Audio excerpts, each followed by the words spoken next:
data JPA introduction, data source, CRUD operations and data repositories क्या है, JPA entity relationships, one to one, one to many, many to one, many to many, क्या difference है, ये सारी चीजें, queries method और pagination and sorting, आपका database MySQL, HT database, Postgres and another MongoDB वगैरह. अच्छा, MongoDB अलग से ही है. Spring Boot MongoDB repository, documents and models, design, JSON format, basic operation, embedded MongoDB and external MongoDB configuration, MongoDB security. Spring Boot Ajax introduction, synchronous and asynchronous, jQuery Ajax call methods and integration with REST controller. Spring Boot RESTful services में start होगा REST architecture, REST controller, get, post, put and delete methods, request param, path, variables, JSON and XML, handling REST APIs means exception handling in REST APIs, REST applications, control advice and exception handler. Validations in REST @valid and @request body. Response entity format क्या होते हैं, testing using Postman and Swagger and endpoints क्या होते हैं. Next इसके बाद start होगा scheduling, task management, fix delay, fix rate, cron expressions. Spring Boot batch processing क्या है, items readers, writers, processor, step configuration, job listeners and CV to MySQL batch processing programming. Then इसके बाद start होगा spring boot security में क्या क्या चीजें आती है, security introductions, authentication, authorization, in memory authentication and authorization, JDBC authentication, default login form, custom login forms, JPA ORM authentication, JWT authentication, OAuth authentication, role based authentication, role. Then इसके बाद spring boot testing के बाद testing में आपका J unit, Mockito और Spring Boot test annotations, mock MVC rest इसमें testing restful ये है आपका स्प्रिंग बूट का कंप्लीट. ठीक है, इसके बाद ये कंप्लीट होगा तो एक मिनी प्रोजेक्ट कंप्लीट किया जाएगा. एक मिनी प्रोजेक्ट स्मॉल सा रहेगा, तो 2 मिनी प्रोजेक्ट्स होंगे आपके. फर्स्ट होगा @controller मींस MVC बेस्ड और एक जो होगा @REST controller means API based. तो आपको प्रोजेक्ट्स किए जाएंगे इसके अंदर, और साथ ही साथ इसमें बल्क डेटा लोडिंग कैसे किया जाएगा वो सारी चीजें देखेंगे विद सिक्योरिटी. ठीक, ये कंप्लीट होने के बाद फिर स्टार्ट होगा आपका माइक्रो सर्विसेज. तो माइक्रो सर्विसेज के लिए जो लोग एनरोल नहीं किए हैं उनको अलग से पे करना होगा माइक्रो सर्विसेज का. तो कुछ लोग माइक्रो सर्विसेज का पे नहीं किए हैं, तो माइक्रो सर्विसेज अगर आप करेंगे तो माइक्रो सर्विसेज का भी कंप्लीट डॉक्यूमेंट रेडी नहीं है, कल कंप्लीट हो जाएगा. हाँ हाँ, अब हैदराबाद में नहीं हो ना तो थोड़ा सा नॉइज आएगा. सर कहाँ हैं आप? अब घर आ गए. Sir MP. हाँ, तो यहाँ आप लोगों को तब तक मुझे हैंडल करना पड़ेगा, आप लोगों को मतलब पेयर करना पड़ेगा 20, 1, 2, 3, 4. तब तक तो लगता है स्प्रिंग बूट ही खत्म हो जाएगा. 12, 15, 10,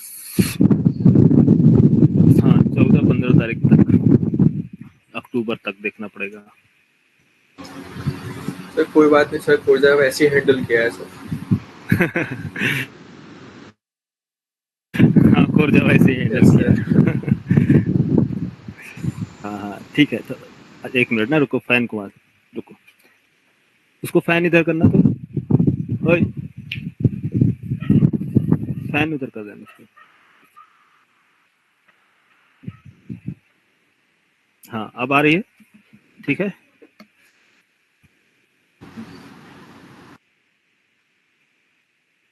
हाँ सर ठीक है, हटा कीजिए आप. नहीं कोई बात नहीं. सर टॉपिक बहुत ज्यादा है. टॉपिक स्प्रिंग बूट पे Spring टॉपिक Boot। क्या था? नहीं, कुछ नहीं ज्यादा है आप, इसीलिए मैं डॉक्यूमेंट प्रेजेंट नहीं करता आप लोगों को। सर ये एक्चुएटर क्या होता है सर? Actuator sir? ये सब इंटरव्यू के मोस्ट इंपॉर्टेंट टॉपिक है, 100% पूछे जाने वाले क्वेश्चन। ठीक है, 100% एक्चुएटर पूछेगा, 100%। सर इसको होता क्या है आप सर? थोड़ा ब्रीफ कर दो सर। अभी ब्रीफ बिल्कुल नहीं करेंगे। एक्चुएटर स्मॉल सा टॉपिक है यार, health checkup. Health checkup application आपका सही है या अच्छा। नहीं, आप कैसे मालूम होगा कि हाँ आपका हेल्थ सही है या नहीं? आपको मैं बोलूंगा क्या आके मेरा टास्क कंप्लीट कर देना। कंपनी में आप काम कर रहे हो, मैंने टास्क दिया कंप्लीट करने के लिए, आप क्या बोलोगे? हम्म? कि सर एक्चुअली मेरा हेल्थ सही नहीं है, आज नहीं कंप्लीट नहीं कर पाऊंगा। कैसे पता चलेगा कि आपका हेल्थ सही नहीं है? वो तो आप बताओगे तब जानेंगे ना। तो इसी तरह से क्या क्या किसमें किसमें एक्चुएटर अलग होता है?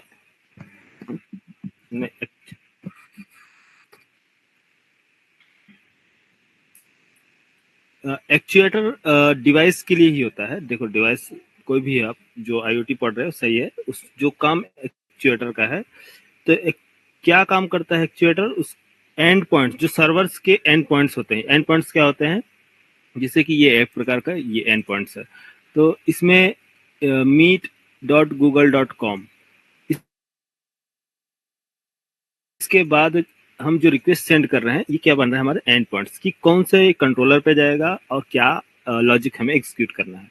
तो वो एप्लीकेशंस क्या प्रॉपर रेस्पॉन्स हमें दे रहा है या नहीं दे रहा है, कितनी मेमोरीज क्रिएट हो रही है, इसका बीन्स कितने, मीन्स ऑब्जेक्ट हीप एरिया में बीन्स कितने क्रिएट हो रहे हैं, इसका हेल्थ कैसा है, और उसमें उसको इंफॉर्मेशन चेक करने के लिए कितने मेथड्स बने हुए हैं, इस सब की इंफॉर्मेशन को गेट करने के लिए एक एप्लीकेशन की कंप्लीट हेल्थ, जैसे कि डॉक्टर होता है वो हमारी बॉडी का पूरा हेल्थ चेक करता है कि स्टमक में प्रॉब्लम है, किडनी में प्रॉब्लम है, हार्ट में प्रॉब्लम है, ब्रेन में प्रॉब्लम है, किधर प्रॉब्लम है, पूरा बॉडी का चेकअप करता है ना। तब पता चलता है कि हाँ ये परफेक्ट है। तो इसी तरह से हमारे एप्लीकेशन का पूरा कंप्लीट हेल्थ चेक करना, उसके कितने मेमोरीज क्रिएट हो रही हैं एप्लीकेशंस में, और अननेसेसरी मेमोरी तो नहीं है, तो वो सब चीज़ों को चेक करके बताता है आपको कौन? एक्चुएटर। तो मैं एक्चुएटर में बताऊंगा कैसे एक्चुएटर पे वर्क कैसे करेंगे ए टू जेड, अभी आप चिंता मत करो, ठीक है? कैसे वर्क करता है वो मैं सब बताऊंगा, ठीक है? और डेमो भी दिखाऊंगा आपको कि डिप्लॉयमेंट में जब हम AWS पे डिप्लॉय करते हैं, मीन्स कोई प्रोजेक्ट डिप्लॉय करोगे तो वहाँ कैसे हेल्थ चेक किया जाता है, लाइव दिखाऊंगा। वहाँ एप्लीकेशन आपका हेल्दी है अनहेल्दी है कैसे बताएगा, वो सब कुछ आपको लाइव दिखा दूंगा, ठीक है? तो वहाँ आपको समझ में आ जाएगा कि इसका एक्चुअल यूज कैसे होता है रियल टाइम में, है ना? अभी आप टेंशन मत लो, यस सर। अभी जैसे बता रहा हूँ आप कोर्स कंटेंट देख लो और मैं स्टेप बाय स्टेप सब बताऊंगा, ठीक? आप इधर ध्यान दो, क्योंकि कोर्स कंटेंट देखने में ज़्यादा लगता है बट है नहीं, ये सब कुछ भी नहीं है, सिंपल है, ठीक? मेरे एक दो डायग्राम में आधे से ज़्यादा कंटेंट कवर कर देता हूँ, है ना? याद है? हाँ सर। MVC अभी पढ़ रहे हो? MVC में देखो, MVC में क्या क्या मैंने डायग्राम में कवर कर दिया आपको। आर्किटेक्चर कवर हो गया, फ्रंट कंट्रोलर मैंने बता दिया, कंट्रोलर क्या होता है, हैंडलर मैपर, व्यू रिजॉल्वर्स, HTTP भी बता दिया मैंने। अब UI कैसे डेटा सेंड करते हैं, UI to controller, controller to UI, ये भी एक आज डायग्राम में कंप्लीट हो जाएगा। ये रिक्वेस्ट बॉडी रेस्पॉन्स बॉडी मैंने एक बार बता दिया है। थीम लिफ्ट में ज़्यादा टाइम नहीं लगेगा, थीम लिफ्ट को भी बता देंगे, बस ये MVC पार्ट खत्म। और कुछ डायग्राम्स स्टार्ट होंगे JPA के लिए। JPA में आपका 1 वीक लगेगा, लेकिन JPA में वो सारी चीज़ें बताऊंगा जो यहाँ पर तो बहुत कम चीज़ें लिखा है मैंने, यहाँ बहुत सारी चीज़ें नहीं है, ठीक है? बट मैं आपको सब कुछ एक्सप्लेन करूंगा, ये आपको पूरा क्लियर हो जाएगा, जितना भी दिख रहा है कुछ भी टॉपिक नहीं है, ठीक? फिर इसके बाद शेड्यूलिंग, बैच प्रोसेसिंग, ये कंप्लीट होने के बाद स्टार्ट होगा माइक्रो सर्विस। माइक्रो सर्विसेज में rest template, web client, Feign client, service discovery, Eureka नाम सुने होंगे, ये क्लाउड गेटवे, स्प्रिंग गेटवे क्या होता है, हिस्ट्रिक्स क्या होती है, जिपकिंस, सेल्यूथ, ये सारी चीज़ें मैं आपको स्टेप बाय स्टेप पूरा बताऊंगा। कि मोनोलिथिक एप्लीकेशन में क्या ड्रॉबैक क्या था कि माइक्रो सर्विस लाना पड़ा, ठीक है, डिफरेंस क्या है, वो सारे डिफरेंस देखेंगे। और उसके आर्किटेक्चर्स, इसके डिज़ाइन पैटर्न्स कैसे वर्क करते हैं, वो डिज़ाइन पैटर्न्स बता देंगे आपको। रैबिट MQ, अपाची काफका, ये रियल टाइम में यूज़ किए जाते हैं। स्प्रिंग बूट मैसेजिंग टूल है, जैसे कि आप जोमेटो, स्विगी या फिर ओला, उबर में आपने देखा होगा कि कंटिन्यूअस उसमें इंटीग्रेशन होता है कि एक जो कंज्यूमर होता है, मीन्स कंज्यूमर को बोल सकते हैं, हाँ, लोकेशन ट्रैकिंग। तो कंज्यूमर को कंटिन्यूसली हम डेटा प्रोवाइड करते हैं, किसके बेस पे, उसके मैसेजेस को रीड करके। तो कंटिन्यूसली रीड किया जाता है बिना रिक्वेस्ट भेजे, हमको रिक्वेस्ट नहीं भेजना है, बिना रिक्वेस्ट भेजे ही आपको डेटा ट्रांसफर करना है, वो कहलाता है कंटिन्यूअस मैसेजिंग। जिसकी किसकी हेल्प से, काफका एंड रैबिट MQ। तो क्या होते हैं काफका, ये सब इंटरव्यू में आपसे पूछे जा सकते हैं जब आप spring boot with micro services लगाएंगे, ठीक है। स्प्रिंग बूट डॉकर क्या है, डॉकर्स के बारे में, कंटेनराइजेशन कैसे कैसे इमेजेस बनाते हैं, कंटेनराइजेशन प्रोसेस क्या है, ये कंप्लीट आपको जितना आपको रिक्वायरमेंट है उसके हिसाब से मैं आपको बताऊंगा, ठीक है। एक्चुएटर्स क्या होते हैं, ये सारी चीज़ें हम देखेंगे। हेल्थ चेकअप्स, मैट्रिक्स, नेक्स्ट, ठीक। और file uploading and downloading, multi parts क्या होते हैं, माइम्स टाइप क्या होते हैं, ठीक है। Large file uploading, data storing, file database और फाइल सिस्टम, ठीक है। डाउनलोडिंग स्प्रिंग बूट, फाइल कैसे डाउनलोड करते हैं, कैसे अपलोड करते हैं, ये सारी चीज़ें और भी है, काफ़ी चीज़ें हैं। तो कंटेंट अभी पूरा प्रिपेयर नहीं हुआ है, तो इसलिए जितना है उतना अभी देख लो, फिर आगे कंटेंट बना दिए जाएंगे, ठीक है ना। तो स्टार्ट करते हैं हम लोग। सर एक बार सर PDF में कन्वर्ट करके सेंड कर देना सर ग्रुप में कंटेंट पूरा। हाँ, बिल्कुल, सब सेंड कर दूंगा आपको पूरा डॉक्यूमेंट से। तो क्या है, मैं आपको पूरा इंटरव्यू में पूछे जाने वाले क्वेश्चंस आंसर पूरा कंप्लीट PDF बना के दे दूंगा, ठीक। क्या क्या पूछे जाएंगे, सारे इंपॉर्टेंट, ठीक है सर। मेरे पास, हाँ, मेरे पास HR के जो HR बोल रहे हैं, जो इंटरव्यू लेते हैं, वो लिस्ट आपको भेज दूंगा, जिससे इंटरव्यू लेता है। कुछ कंपनियों का मेरे पास है। सर अरे सर इंटरव्यू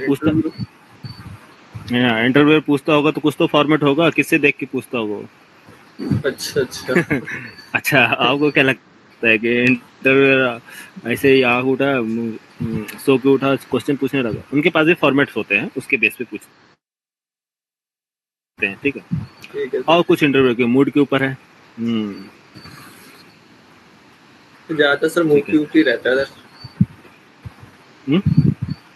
तो ज्यादातर मूड के ऊपर ही रहता है सर, कुछ भी पूछ लें बाद में तो। हाँ, मूड के ऊपर रहता है।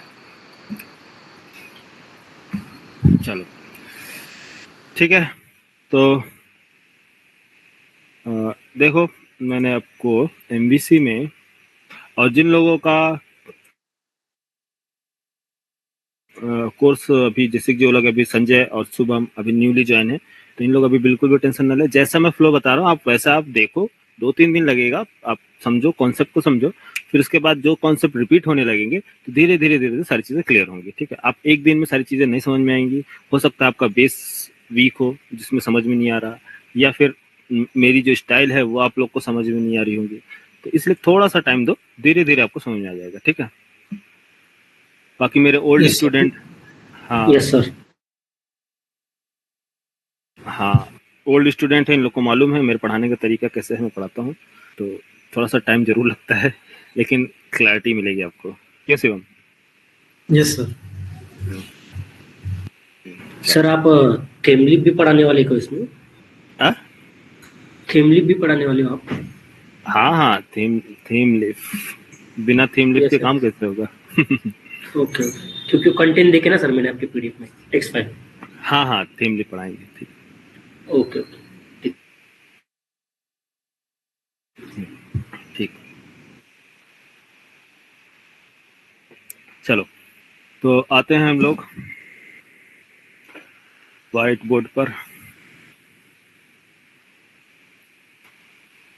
मॉर्निंग का वर्कशॉप सभी लोग अटेंड करना, उसमें क्या है कि थोड़ा सा डेप्थ में रहेगा, क्योंकि वो डेवऑप्स का बैच है, तो इसलिए मैं सोच रहा हूँ कि आप लोग पैरेलली अटेंड कर लो। तो उसमें जो आपके लिए है, डेवलपर के लिए है, वो डेवलपर अपने हिसाब से अपना समझ लेना। बाकी का जो चीज़ें है वो उनके लिए, किसके लिए, डेवऑप्स इंजीनियर के लिए है। तो मैं वहाँ आपको कैटेगराइज कर दूंगा कि डेवऑप्स इंजीनियर के लिए और डेवलपर्स के लिए क्या क्या रिक्वायरमेंट है, वो चीज़ों पे फोकस करेंगे, है ना।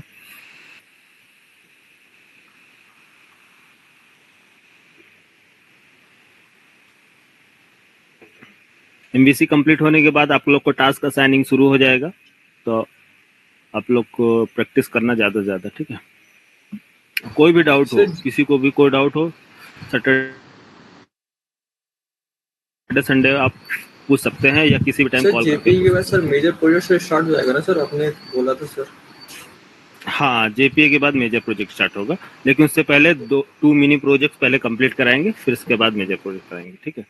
फिर एक ठीक प्रोजेक्ट है आपका ठीक है सर। बचेगा, एपीआई वाला, रेस्ट एपीआई, ठीक है। ठीक है अभी 2 मिनी प्रोजेक्ट कराने के बाद हाँ सर। फर्स्ट प्रोजेक्ट पहले कंप्लीट होगा, इस MVC and JPA mini project. फिर सेकेंड होगा सिक्योरिटी के साथ, थर्ड होगा रेस्ट एपीआई के साथ। फिर फोर्थ जो होगा मेजर प्रोजेक्ट, वो कंप्लीट होगा, पूरा फ्लो होगा। उसमें आपको पूरा जो कंपनी में जो प्रोजेक्ट क्रिएट किए जाते हैं वो पूरा ए टू जेड, स्टार्टिंग से लेकर एंडिंग तक का पूरा फोल्डर प्रोजेक्ट स्ट्रक्चर होगा उसके अंदर। अभी आप स्मॉल स्मॉल पीसेस देखेंगे प्रोजेक्ट का कि कैसे प्रोजेक्ट क्रिएट किए जाते हैं। तो ये प्रोजेक्ट एक्चुअल प्रोजेक्ट फ्लो नहीं है, ये एक क्रड ऑपरेशन से रिलेटेड एक पार्ट होगा। तो अभी आप ये मत समझिएगा कि ये कंप्लीट प्रोजेक्ट स्ट्रक्चर है, नहीं। कंप्लीट प्रोजेक्ट स्ट्रक्चर प्रोजेक्ट के रियल टाइम प्रोजेक्ट में ही बताएंगे आपको। और जो एनालाइजेशन है वो मैं अभी स्टार्टिंग से ही मैं आपको स्टार्ट कर दूंगा बताना स्प्रिंग बूट में, लेकिन रियल टाइम एनालाइजेशन क्या होता है वो प्रोजेक्ट की क्लास में ही आपको समझ में आएगा। क्योंकि वहाँ जो है, वहाँ हम क्या है, कंप्लीट हमारे पास टेबल होंगे, multiple tables, multiples entities, repository. तो उसमें उस टाइम पे आपको समझ में आएगा एक्चुअल कि हाँ रियल टाइम प्रोजेक्ट कैसे बनाए जाते हैं, ठीक है। चलो इधर आ जाओ। और कब से ओपन हो रहा है यार।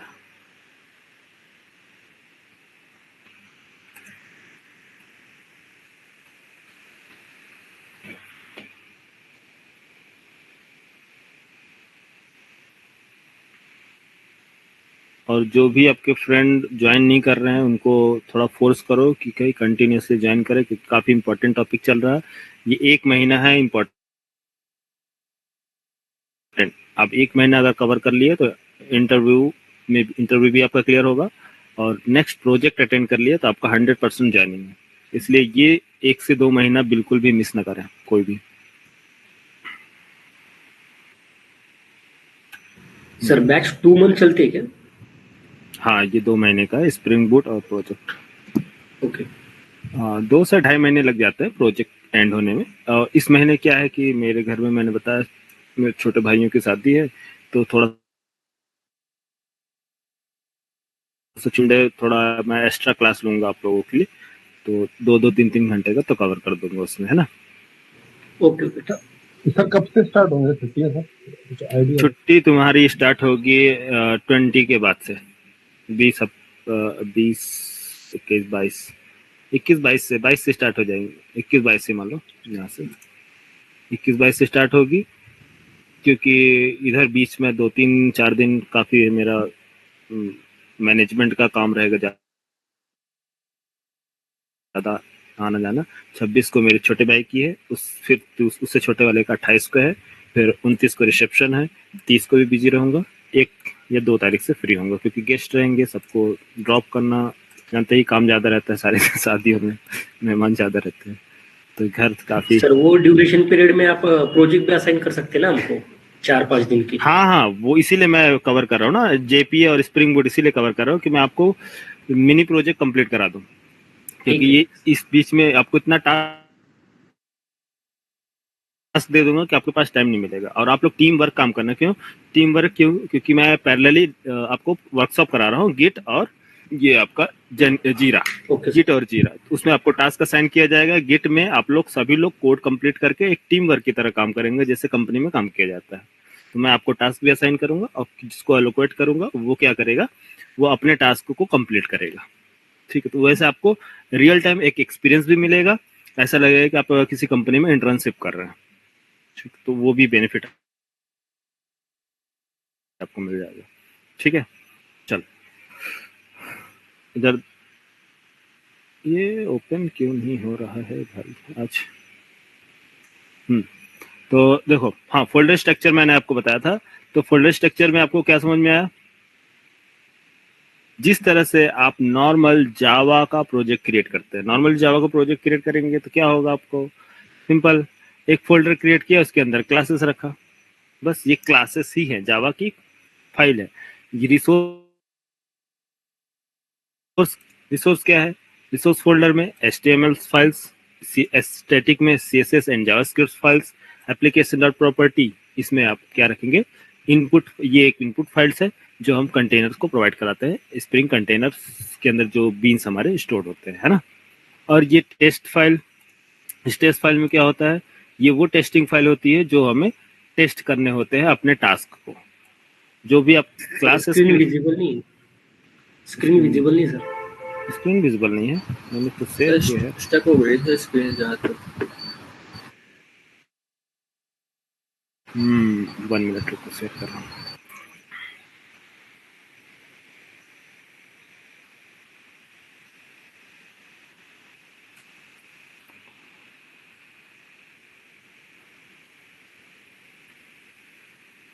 अब ठीक है। Yes sir. Yes sir.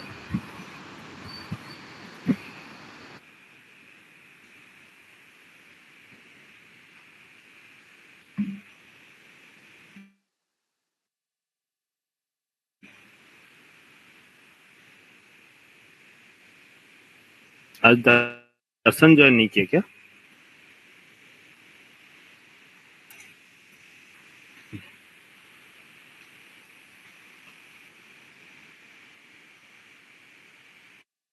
आज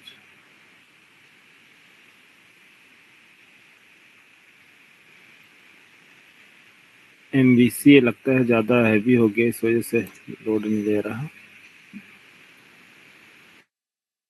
एंड टूल बार,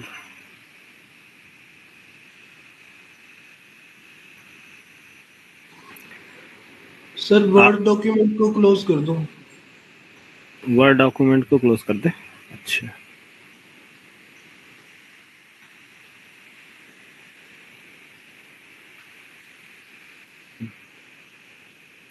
आज एक क्लास में आप लोग का MVC कंप्लीट, एक डायग्राम में। बस एक बार ओपन हो।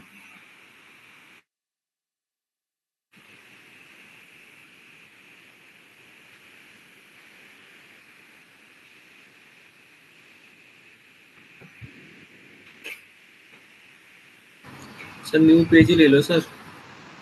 न्यू पेज ले ले, मैं सोचा रेफरेंस के लिए ओपन कर रहा हूँ कि आपको पहले जो पिछला बताया।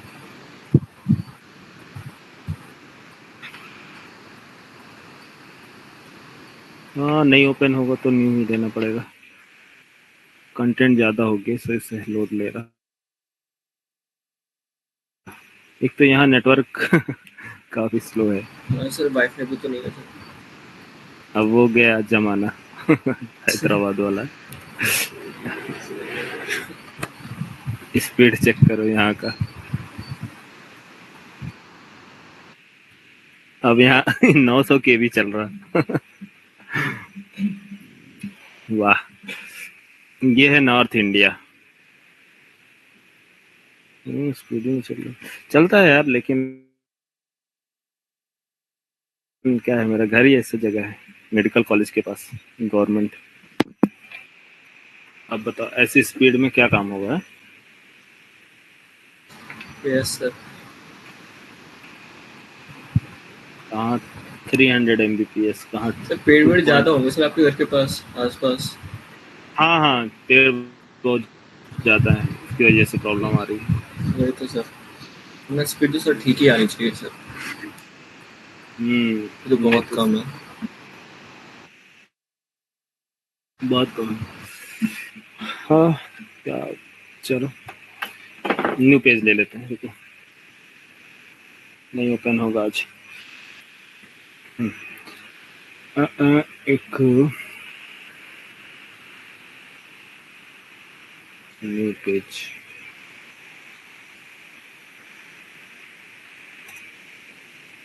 अब ये ओपन होगा तो ठीक है, नहीं तो फिर हम लोग पेंट ब्रश यूज करेंगे।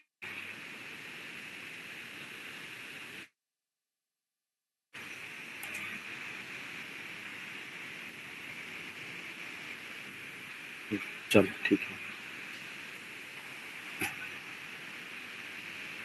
तो मैं पेन यूज कर लूँ यार, क्योंकि डिजाइन डायग्राम ड्रॉ करने में थोड़ा टाइम लग जाएगा। Yes sir. है ना,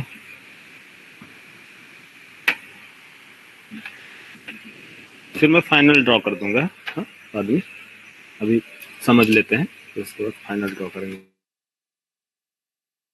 बाद में। चलो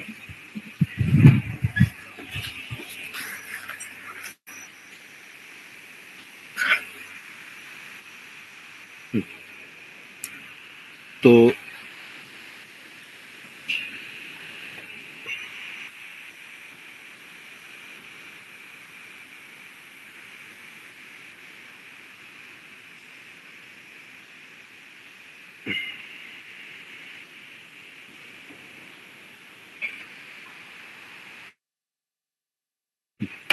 एमवीसी में सबसे इम्पोर्टेंट जो टॉपिक है या इम्पोर्टेंट बोलेंगे वो है कौन, ब्राउजर, मीन्स जो हम जहाँ से रिक्वेस्ट सेंड करते हैं ना, तो रिक्वेस्ट सेंड करने वाला जो पार्ट है वो क्या है, क्लाइंट साइड। क्लाइंट का काम क्या है, रिक्वेस्ट को सेंड करना। कोई भी रिक्वेस्ट होगी सेंड करेंगे। तो रिक्वेस्ट कैसे सेंड किया जाता है, कितने मीडियम से रिक्वेस्ट सेंड करने के लिए। फर्स्ट जो है मीडियम रिक्वेस्ट सेंड करने के लिए, इसको बोलते हैं किसके, ये यूआरएल के थ्रू। यूआरएल एक्चुअली सारे यूआरएल्स होते हैं, बस ये क्या है, टाइटल बार्स है ना। यहाँ से जो इसके थ्रू ब्राउजर पे जाता है, लिंक सेंड किया। दूसरा फर्स्ट, सेकंड इसी बटन के थ्रू। फोर्थ कोई एंकर टैग है, कोई लिंक है ना, कोई लिंक के थ्रू, लाइक मान लो क्लिक मी, क्लिक लिंक के थ्रू रिक्वेस्ट सेंड की जाती है। और कोई पेज, जैसे कि पेज या इमेज पे क्लिक करने पर, मीन्स क्लिक इमेज हो सकता है, कोई टेक्स्ट हो सकती है, या कोई ब्लॉक हो सकता है, कहीं से भी हम लिंक सेंड कर सकते हैं। जस्ट तो हमारे पास मल्टीपल क्या है, लिंक सेंड करने के लिए ऑप्शन है।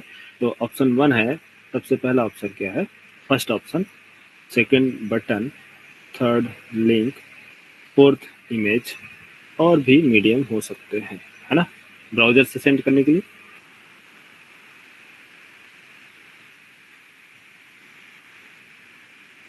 तो ये सारे रिक्वेस्ट, ये जो लिंक है, ये सीधा कहाँ जाते हैं, आपके सर्वर पे। इधर क्लाइंट, इधर क्या है आपका सर्वर। तो सर्वर सबसे पहले हैंडल कौन, सर्वर पे जब रिक्वेस्ट जाती है तो सबसे पहले कौन हैंडल करता है, फ्रंट कंट्रोलर। ठीक है, तो फ्रंट कंट्रोलर ये क्या काम करेगा, फ्रंट कंट्रोलर ये रिक्वेस्ट यहाँ से आया है, फर्स्ट /home ये वेरीफाई करता है किसके अंदर, handler mapper, handler mapping. Handler mapping मालूम है क्या होता है, हैंडलर मैपिंग कंटेन करता है की एंड वैल्यू फॉर्म, है ना, की एंड वैल्यू फॉर्म में डेटा। तो जैसे मान लो एक होम कंटेन करके रखा है वो कंट्रोलर, होम कंट्रोलर कंटेन करके रखते हैं क्या, कंट्रोलर, होम कंट्रोलर है ना। तो ये एक प्रकार का क्या है, होम कंट्रोलर। ठीक, होम कंट्रोलर रिटर्न करेगा, तो ये जाती है रिक्वेस्ट किसके पास, होम कंट्रोलर के पास। तो ये एक प्रकार की क्या है, क्लास है जिसका नाम हमने बनाया है, क्या लिखा है, होम कंट्रोलर। तो ये नॉर्मल कंट्रोलर, ये एक प्रकार की क्लास है जो किस तरह से ट्रीट कर रहा है, होम कंट्रोलर। तो क्या ये क्लास होम कंट्रोलर कंटेनर, इसको कंटेनर को आपको बताना, इन्फॉर्म करना है कि हे कंटेनर, ये क्लास एक कंट्रोलर है। तो इस कंट्रोलर को बताने के लिए, जैसे कि आप सर्वलेट जेएसपी जो भी आप पढ़े हैं, वहां पास बताने के लिए कि रिक्वेस्ट जो भी आएगी वो आपको हैंडल करना है, तो उसके लिए हम क्या यूज करते थे, HTTP सर्वलेट जो है उसको एक्सटेंड किया जाता था उस क्लास से। मीन्स वो टेक्नोलॉजी, वो फ्रेमवर्क्स जो हम यूज कर रहे हैं टेक्नोलॉजी, वो सपोर्ट करता है इंटरनल जो उनकी आर्किटेक्चर है। तो एक्सटेंड करने से हमें वो रिक्वेस्ट और रेस्पॉन्स को हैंडल करने के लिए प्री डिफाइंड क्लासेस मिल जाती हैं। तो क्या इसके पास कोई ये तो नॉर्मल क्लास है ना, normal class, normal Java class, क्या इसके पास वो एबिलिटी है कि रिक्वेस्ट और रेस्पॉन्स को हैंडल कर सके ये क्लास? नहीं, अभी नहीं है। तो कैसे हम इसको बनाएंगे, मिस इसको कैसे बनाएंगे कि कंट्रोलर इसको वो एबिलिटी प्रोवाइड करे इस क्लास को कि कोई भी रिक्वेस्ट को और रेस्पॉन्स को हैंडल कर सके। तो उसके लिए हम एक एनोटेशन यूज करते हैं, उसका नाम है @कंट्रोलर। @कंट्रोलर, इसका क्या काम है कि किसी भी रिक्वेस्ट, जो रिक्वेस्ट आ रही है यहाँ से, इसको हैंडल करने का। तो यहाँ से हमने क्या किया, रिक्वेस्ट किया किसको, सर्वर को। सर्वर को रिक्वेस्ट किया कि हे सर्वर, मुझे home controller, means home controller में एक होम मेथड है उसको एग्जीक्यूट करना है।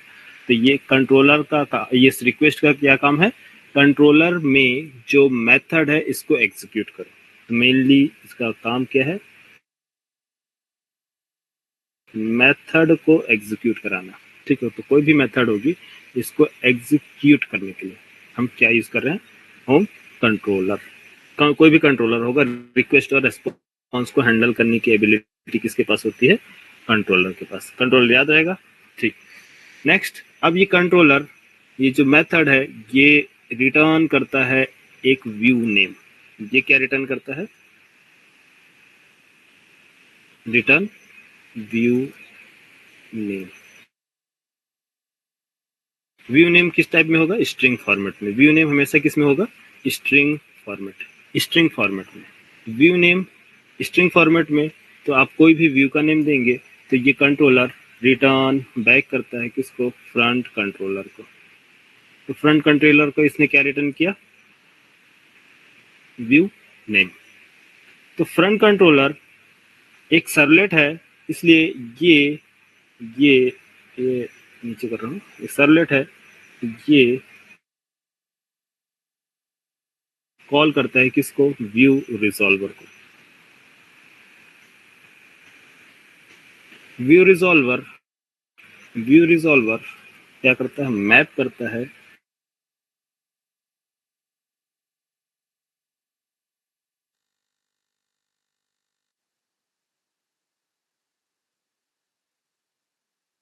किससे, प्रीफिक्स एंड सफिक्स से। तो प्रीफिक्स मान लीजिए आपने बनाया है कोई भी XYZ, prefix class path, class path जो भी आपका है। हमारे क्लास पाथ बाय डिफॉल्ट कौन सा है, टेम्पलेट। किसके लिए, थीम लिस्ट के लिए। View name and dot extension HTML, ये है क्लास पाथ, ये व्यू नेम, ये एक एक्सटेंशन, ये व्यू नेम। तो क्या हो गया, हमारे पास कौन कौन से हो गए, ये है, इसको बोल क्लास पाथ मीन्स इसको बोलेंगे प्रीफिक्स, और ये है व्यू नेम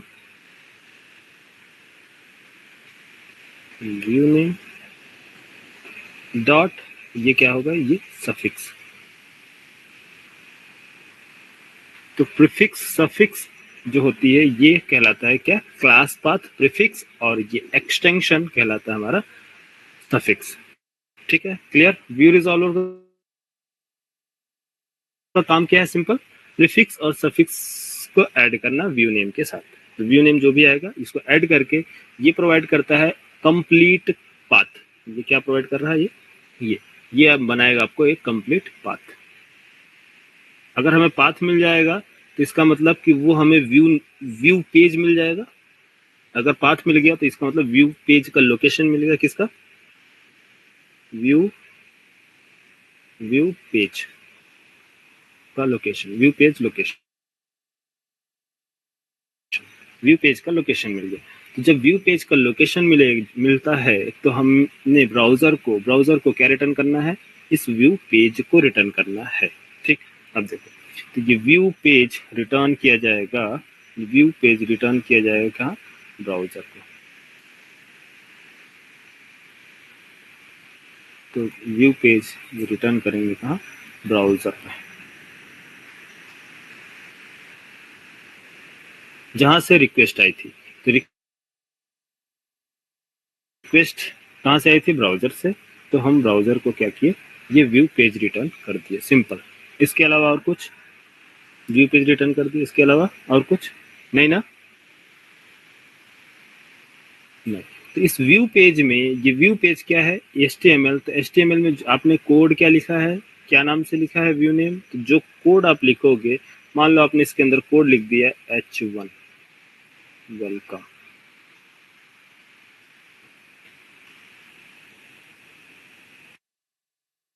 ठीक है, HTML सभी को आता है ना, H1 वेलकम। तो बताओ, व्यू पेज ये रिटर्न होगा तो HTML ब्राउजर कौन कौन सी लैंग्वेज सपोर्ट करता है, कौन सा अंडरस्टैंड करता है, HTML, CSS,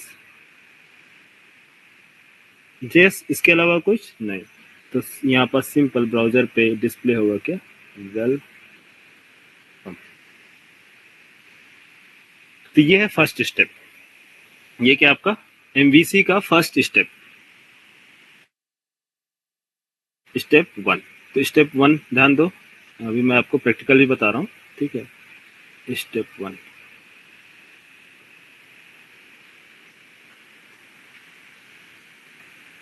तो स्टेप 1 क्या समझ में आया, स्टेप 1 MVC में, स्टेप 1 स्टेप फर्स्ट कि एक रिक्वेस्ट सेंड करना, फ्रंट कंट्रोलर कॉल करता है हैंडलर मैपर को, हैंडलर मैपर उसको इन्फॉर्म करता है यस ये रिक्वेस्ट अवेलेबल है, तो वो रिटर्न करता है कंट्रोलर के पास जाता है वो मेथड बाइंड किससे किया गया है, ये मेथड जो बाइंड किया गया है किससे, होम से, क्योंकि इस कंट्रोलर के पास मल्टीपल मेथड हो सकते हैं।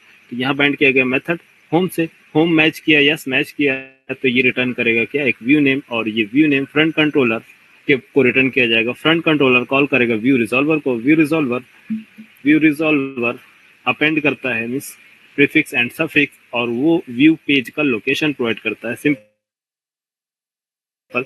और लोड कर दिया जाता है कहाँ, ब्राउजर पे। तो एंड में अगर आप फाइनल देखें तो कुछ भी नहीं बचा है, एंड में क्या बचा है, ये एक सिंपल, एक आपके पास एक ब्राउजर है जो रिक्वेस्ट भेजता है सर्वर को।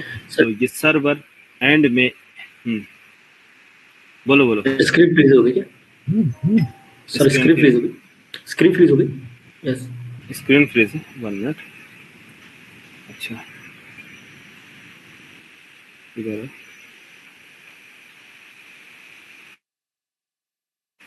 अभी बताओ विजुअल है, नहीं फिर से करो दोबारा।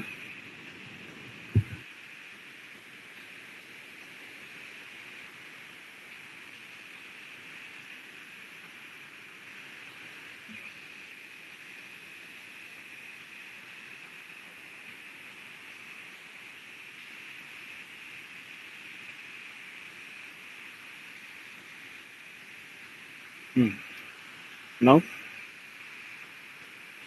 Hello, now it is, yes sir. हाँ, तो एंड में क्या बचता है लास्ट में, अगर फाइनल देखें तो यहाँ पास आपको मिलेगा क्लाइंट एंड सर्वर।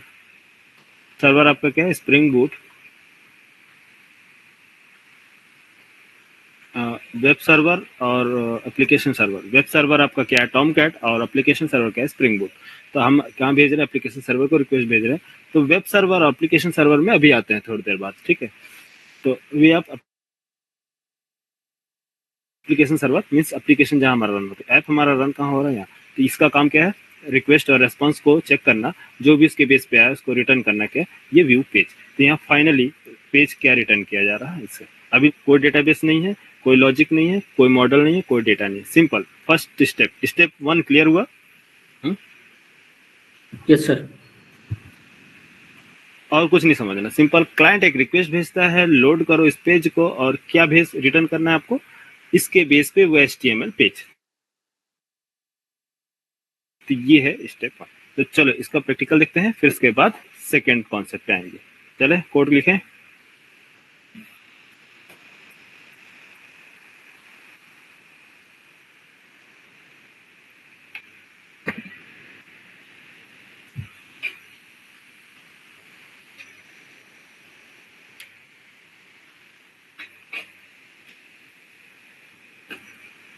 तो ये आई थिंक हम लोगों ने कल फोल्डर स्ट्रक्चर मीन्स एक प्रोजेक्ट क्रिएट किया था। अभी हमने कुछ भी नहीं लिखा है। क्या मैं दोबारा क्रिएट कर दूं या फिर इसको एग्जीक्यूट करा दें? सर इसी यही ठीक है सर, इसी भी कर दो सर। हाँ चलो, अगर मान लो आपको क्रिएट करना हो तो सिंपल आप जाएं कहाँ? Spring initialiser. आप लोग डायरेक्ट प्रोजेक्ट अपने आईडी से कर सकते हैं, ठीक है। मैं इनिशियलाइजर यूज कर रहा हूँ, तो दोनों अप्रोच सही है। Project Maven Java language 3.3 version, spring boot version. और group ID means organisation name orgait.com। Artifact means project name my first web app. और स्टार्टिंग में मैं A2 रखता हूँ। और प्रोजेक्ट नेम डिस्क्रिप्शन और base package package name means base package क्या है आपका? AIT.com। पैकेजिंग जा रही है वेर पैकेजिंग, क्योंकि वेब एप्लीकेशन यूज कर रहे हैं। इंटरनेट बेस्ड एप्लीकेशन के लिए वेर, और स्टैंड अलोन एप्लीकेशन के लिए जार, ठीक है। जावा 17 वर्जन। डिपेंडेंसी, एक सिंगल डिपेंडेंसी ऐड करेंगे, वो कौन सी? Web dependency. वेब एक ये डिपेंडेंसी नहीं है, इसको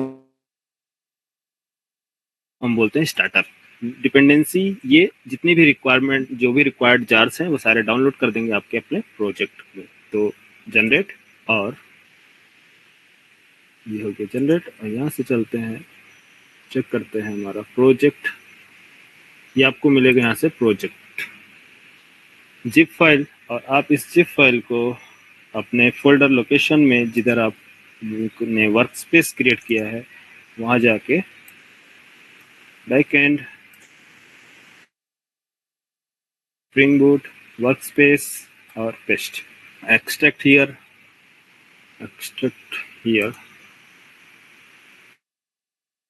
और इसको कर दो remove.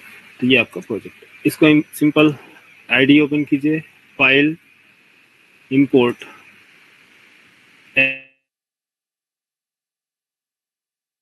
Existing Maven project. First select कीजिएगा मार्च, next and finish.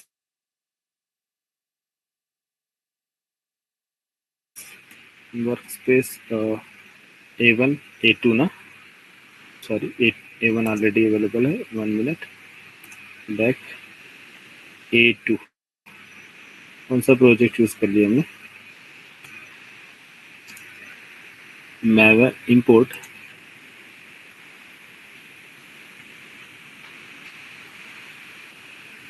existing project, next browse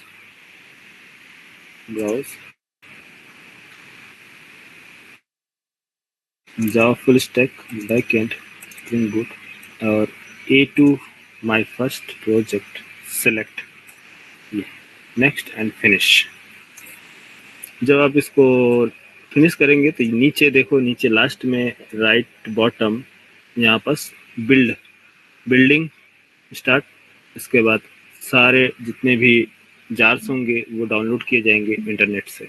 तो यहाँ पास आपको इंटरनेट की रिक्वायरमेंट पड़ेगी, तो आप लोग का जो जार्स हैं वो डाउनलोड किए जाएंगे। ठीक है, तो वैलिडेटिंग, तो सिंपल A2 में आप जाएंगे तो यहाँ इसके नीचे का जो भी पार्ट्स है वो कल मैंने बताया था, ये सारे जो है मैवन के हैं। जो लोग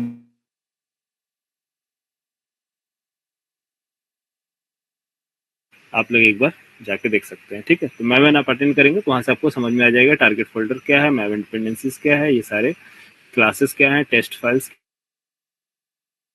क्या है, सब आपको समझ आएगा। तो SRC वगैरह सब कुछ क्या है, सब मैवन फोल्डर क्रिएट करता है। तो बस सिंपल आपका बचा कि आपका SRC मेन जावा फाइल और दूसरा इनपुट फाइल्स। तो ये रिसोर्स फाइल और ये इनपुट फाइल्स जावा फाइल्स। इसके अंदर हमें जब जाएंगे बेस पैकेज हमारा क्या है, AIT.com। AIT.com के अंदर आपको मिलेगा एक मेन स्टार्टर क्लास और इनिशियलाइजर। ठीक, तो ये तो इंटरनली वर्क करते हैं, इनको आपको अभी कुछ भी टच करने की जरूरत नहीं है। आगे मैं इसको बताऊंगा स्टेप बाय स्टेप, मैं इन दोनों क्लास के बारे में बताऊंगा। अभी आप सिंपल राइट क्लिक कीजिए और आपको क्या करना है, एक क्लास क्रिएट करना है, एक अपना खुद का एक पैकेज बनाएंगे। बेस पैकेज के अंदर सब पैकेज, ठीक है, बेस जितने भी काम करेंगे आप सब, सारी फाइल्स क्या होंगी, अभी फिलहाल के लिए सब कुछ क्या होंगी, इसी बेस पैकेज के अंदर होंगी। इसके बाहर आप कुछ भी नहीं जाएंगे। अब ऐसा नहीं करेंगे कि AIT के अंदर अपने SIT बना दिया तो गड़बड़ कर देंगे, नहीं, बेस पैकेज के अंदर ही होना चाहिए। क्योंकि एट द कंपोनेंट स्कैनिंग जो इंटरनली वर्क करता है, जो इसकी डिफॉल्ट फीचर है वो है डिफॉल्ट पैकेज जो है हैंडल कर रहा है वो बेस पैकेज को। तो मैं बेस पैकेज को कैसे कस्टमाइज करेंगे वो आगे की क्लास में देखेंगे। ठीक है, अभी आप इसके अंदर क्या बनाएंगे, AIT.com.controller, क्योंकि कंट्रोलर क्लास हम बनाने जा रहे हैं, कंट्रोलर। तो कंट्रोलर ये बेस पैकेज नेम, तो ये बेस पैकेज क्या होगी, बेस पैकेज है AIT.com बेस पैकेज, ये कंट्रोलर आपका सब पैकेज। कंट्रोलर का name home controller, home controller, बाकी सब कुछ सेम, पब्लिक पैकेज नॉन और कुछ भी नहीं, मेन मेथड वगैरह कुछ भी अप्लाई करने की जरूरत नहीं, सिंपल नेक्स्ट एंड फिनिश।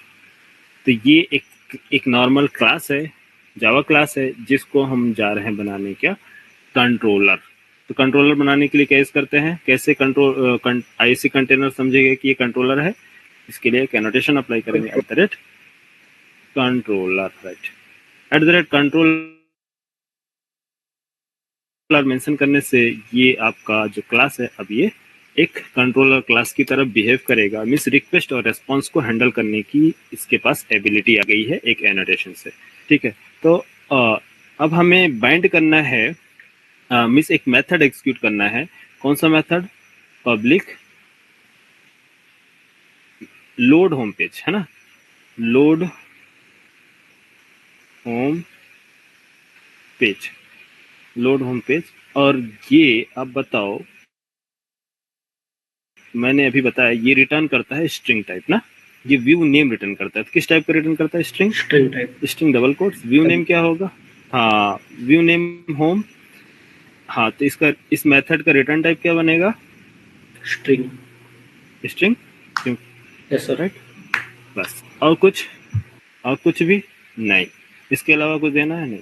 लेकिन एक चीज और ध्यान देना कि यहाँ इस मेथड को एग्जीक्यूट कैसे एग्जीक्यूट करेंगे। आपके पास मेन मेथड तो है नहीं कि आपके पास एक आपने यहाँ एक मेन मेथड बनाया और आपने बोला कि क्या स्टैटिक तो है नहीं, तो आप क्या करोगे, होम न्यू होम, तो अरे न्यू होम कंट्रोलर, और इसका रेफरेंस क्रिएट किया, कंट्रोलर बनाया, और आपने कंट्रोलर की हेल्प से कॉल किया डॉट, मेथड का नेम क्या है इसके पास, लोड होम पेज। और ये लोड होम पेज को आपने रन किया, एग्जीक्यूट किया, आपके कंसोल पे प्रिंट हो गया। हाँ, ऐसा करोगे? नहीं ना? क्या? रिक्वेस्ट मैपिंग एनोटेशन लगाएंगे ना सर उसे? हाँ, ये हाँ, रिक्वेस्ट मैपिंग एनोटेशन लगाएंगे। तो ये जो अप्रोच है वो स्टैंड अलोन एप्लीकेशन के लिए है। इसमें अगर आप यूज करोगे तो ये डेटा रिटर्न करेगा। ये मेथड क्या रिटर्न करेगा? हाँ, अरे मेथड क्या रिटर्न करेगा भाई? Home string. अगर रोलर को कमेंट करता हूँ और बोलता हूँ कि कंट्रोल शिफ्ट तो पेज नहीं रिटर्न करेगा, क्या रिटर्न करेगा? Home name string. हाँ, लेकिन हमने कंसोल पे प्रिंट कराया क्या? नहीं, कुछ भी नहीं प्रिंट किया। तो इसको मैं कंसोल पे प्रिंट करा सकता हूँ। Yes, control shift. सब कुछ जावा की तरह है यार, कुछ भी एक्स्ट्रा नहीं है। सब कुछ सोच पे डिपेंड करता है कि आप कैसे सोचते हैं। एनालाइज करो यार, कुछ भी हैवी नहीं है। जो आप जावा पढ़े हो ना, बस सभी चीजों को मैनिपुलेट कर दिया गया है। जो देखो, रन जावा। हाँ, बोलो। काफी टाइम से जावा पढ़ रहे थे ना, कोर जावा। अरे कोर जावा ही है, ठीक है, जावा ही है ना? मिला, रिटर्न किया ना होम। अब ये होम रिटर्न किया है, इसका मतलब कि इस मेथड को कौन ऑपरेट कर रहा है, इस मेथड को कौन एग्जीक्यूट कर रहा है? क्या एक क्लाइंट एग्जीक्यूट कर रहा है या फिर एक डेवलपर एग्जीक्यूट कर रहा है? मेन मेथड जेवीएम एग्जीक्यूट कर रहा है। बोलो, इस मेथड को कौन? मैं चाहता हूं कि ये जब मैं चाहूं, जब ये क्लाइंट चाहे तब एग्जीक्यूट हो। क्लाइंट के चाहने से मेथड एग्जीक्यूट हो तो क्या करना होगा आपको? इसको यूआरएल, इस मेथड का, हाँ, इस मेथड का परमिशन, इस मेथड को एग्जीक्यूट करने का परमिशन उस क्लाइंट के पास होना चाहिए। मीन्स सर्वर हमारे पास है, रिमोट किसके पास होगा? यूजर के पास। कि जब रिमोट यूजर रिमोट पे क्लिक करेगा जो भी बटन, उसके अकॉर्डिंग ये एग्जीक्यूट होना चाहिए। सही है? Yes sir. है ना?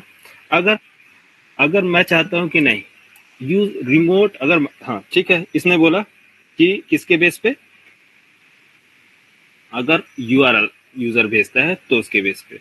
अगर आप चाहते हैं कि नहीं यूजर यूआरएल देने के बावजूद भी, जैसे कि मैंने दिया यूआरएल, तो पब्लिक आप मेंशन करेंगे, और आप चाहते हैं कि एक ऐसा मेथड बनाए जो यूजर डायरेक्ट कनेक्ट ना कर सके। मेथड हो लेकिन मेथड को यूजर कनेक्ट ना कर सके, मींस यूजर कॉल ना कर सके, तो ऐसे मेथड को आप क्या मेंशन करेंगे? Private. Private string calculate data, calculate data, और ये रिटर्न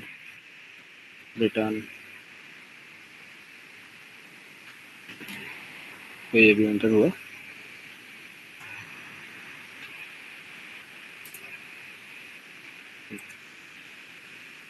कैलकुलेट डेटा, तो इस टाइप के मेथड। अब ये प्राइवेट डेटा है तो क्या आप इसको यूआरएल प्रोवाइड करोगे इसमें? ये नहीं, कैलकुलेट डेटा कैल सी प्राइवेट है, बाहर से एक्सेस नहीं है ना इसको।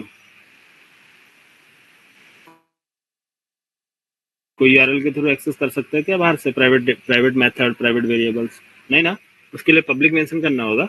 यस, तो प्राइवेट मेथड तब बनाए जाएंगे जब इस क्लास में इसको एग्जीक्यूट करना हो। किसको? वेलकम।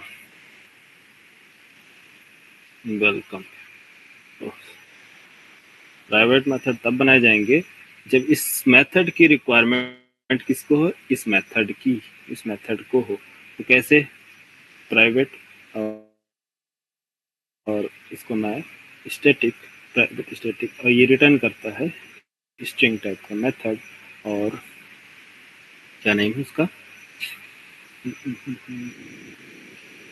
होम कंट्रोलर, या डायरेक्ट कैलकुलेट मेथड भी यूज कर सकते हैं। मालूम ही है कॉन्सेप्ट आपको क्लास के नेम से तब कॉल किए जाएंगे जब डिफरेंट क्लास में वो मेथड हो, लेकिन सेम क्लास में मेथड है तो डायरेक्ट आप कॉल कर सकते हैं, है ना।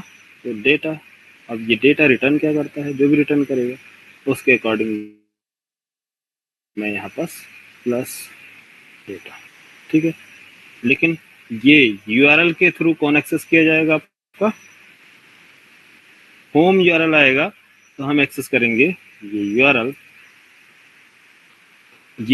लेकिन प्राइवेट मेथड क्लास ही एक्सेस करता है, सभी को आपको मालूम है। तो मैं इसको होम देता हूँ। तो ये बेसिक जावा का कॉन्सेप्ट है, आप लोग को मालूम है, लेकिन प्राइवेट मेथड और पब्लिक मेथड में मैं डिफरेंस बता रहा हूँ, इस वजह से आप लोग इसको कॉन्सेप्ट को समझो, ठीक है। तो इसमें से किसका यूज नहीं है यहाँ पास, इन दोनों का यूज, प्राइवेट मेथड का अभी यूज नहीं है, रिमूव कर दो। हमें चाहिए किसकी रिक्वायरमेंट है, पब्लिक मेथड की, जो कि यूजर डायरेक्ट इसको एक्सेस कर सके आउटसाइड, हाँ बाहर से इसको एक्सेस कर सके, तो उसके लिए हमें चाहिए यूआरएल। तो ये मेन मेथड मैं नहीं चाहता हूँ कि कंसोल पे डेटा प्रिंट हो स्टैंडअलोन एप्लीकेशन, या फिर हमारे पास ऑलरेडी एक मेन मेथड है इस एप्लीकेशन को एग्जीक्यूट करने के लिए। तो कौन सा मेन मेथड हमारे पास, ये मेन मेथड है ना, ये मेन मेथड है, याद है मैंने बताया था, ये एक मेन मेथड है जो हमारे कंप्लीट एप्लीकेशन को एग्जीक्यूट करेगा। कौन सा main method, A2 my first web application, एक मेन मेथड हमारे पास पहले से अवेलेबल है, जो स्प्रिंग क्लास को, जो स्प्रिंग एप्लीकेशन को रन करता है, जिसके पास इंटरनल मेथड है, तो इसलिए हमें इसकी जरूरत नहीं है। तो अब क्या काम हो गया यहाँ पास, बोलो। ये रिटर्न कर रहा होम व्यू नेम, ये क्या कोई पेज है, नहीं है। तो पेज कहाँ है, किधर है, कौन से लोकेशन में अवेलेबल है। तो बाय डिफॉल्ट इंटरनली अगर मैं जाऊं थीम लीफ में, ठीक है, तो मैंने आपको लास्ट टाइम बताया था थीम लीफ के बारे में, याद है। यहाँ पास थीम लीफ की एंड वैल्यू पास करेंगे, थीम लीफ प्रीफिक्स, तो आपको थीम लीफ प्रीफिक्स देने की जरूरत नहीं है। इंटरनली थीम लीफ जो है प्रीफिक्स सेट किया गया है डिफॉल्ट प्रीफिक्स से। ये थीम प्रीफिक्स क्या है, क्लास पाथ, ये जो आपका प्रोजेक्ट है वो पूरा क्लास पाथ कहलाएगा। इस क्लास पाथ में कोई टेम्पलेट नाम का फोल्डर अवेलेबल है, यस अवेलेबल है। आप इसके अंदर, आप इसमें जो भी इस फोल्डर के अंदर आप रखेंगे बाय डिफॉल्ट एक्सेस किया जाएगा। क्या एक्सेस किया जाएगा, किसके थ्रू, व्यू रिजॉल्वर। तो व्यू रिजॉल्वर बाय डिफॉल्ट इस लोकेशन को ट्रेस करता है कि इस लोकेशन में अगर जो भी पेज नेम अवेलेबल होगा, पेज होगा, वहां पास इसको क्या किया जाएगा, अपेंड किया जाएगा। क्या, ये है प्रीफिक्स और ये डॉट एक्सटेंशन, जो डॉट एचटीएमएल, एक है एक्सटेंशन, एक है सफिक्स। तो इन दोनों को व्यू रिजॉल्वर क्या करता है, कंबाइन कर देता है, व्यू नेम्स और टेम्पलेट रिजॉल्वर ऑर्डर, और इधर आपको देखो शायद नीचे मिलेगा prefix, suffix and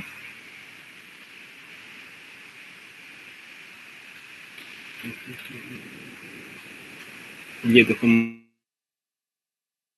mime type, कल मैंने बताया था माइम टाइप क्या है, HTML extension mime type, clear. Content type mime type है ना, कल की क्लास में बताया था ना माइम टाइप क्या है। गेट माइम टाइप, किस टाइप का डेटा आप ट्रांसफर कर रहे हैं, page, HTML, text format, okay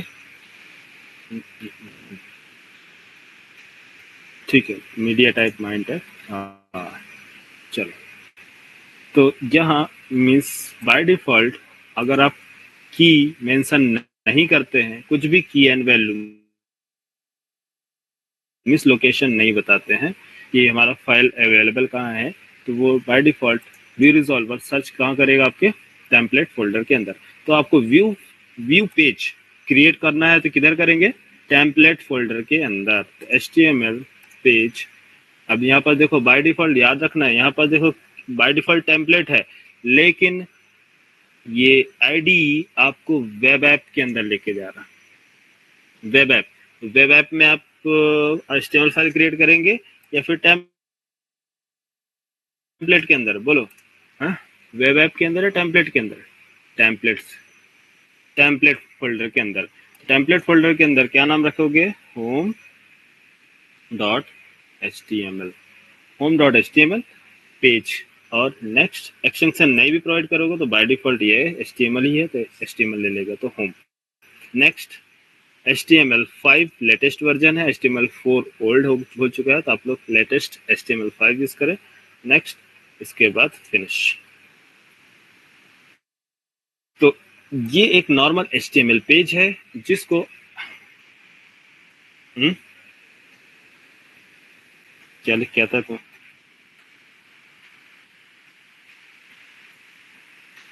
हाँ मैं बता दूंगा। वो आपको डेवलपर, एक वेब डेवलपर टूल्स होते हैं उसको ऐड करना होगा यहाँ से विंडोज से, मैं आपको बता दूंगा अभी थोड़ी देर बाद, आप वहां से कर लेना। वेलकम टू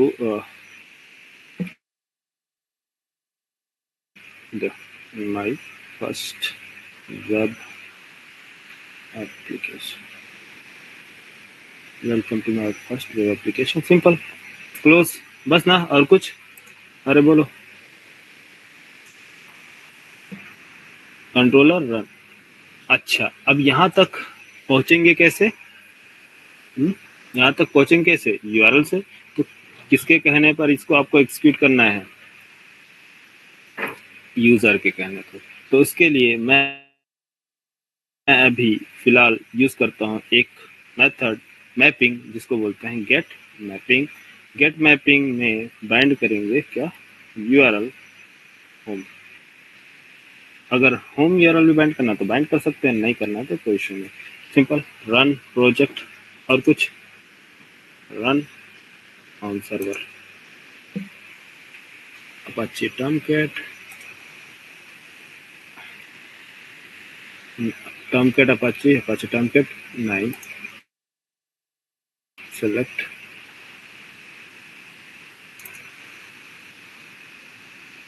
मैनुअल, ऑटोमेटिक क्यों नहीं दे रहा?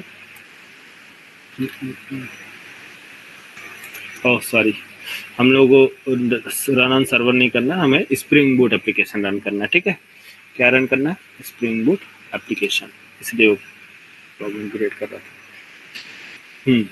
ये है बैनर प्रिंट हुआ स्प्रिंग बूट, और यहाँ फाइनली आपको by default spring boot provide करता है टॉमकैट सर्वर, और वो टॉमकैट सर्वर स्टार्ट हो गया पोर्ट नंबर 8080 एप्लीकेशन की एप्लीकेशन। तो चले ब्राउजर पे, क्या है 8080 लोकल होस्ट 8080/होम होम, यही है ना?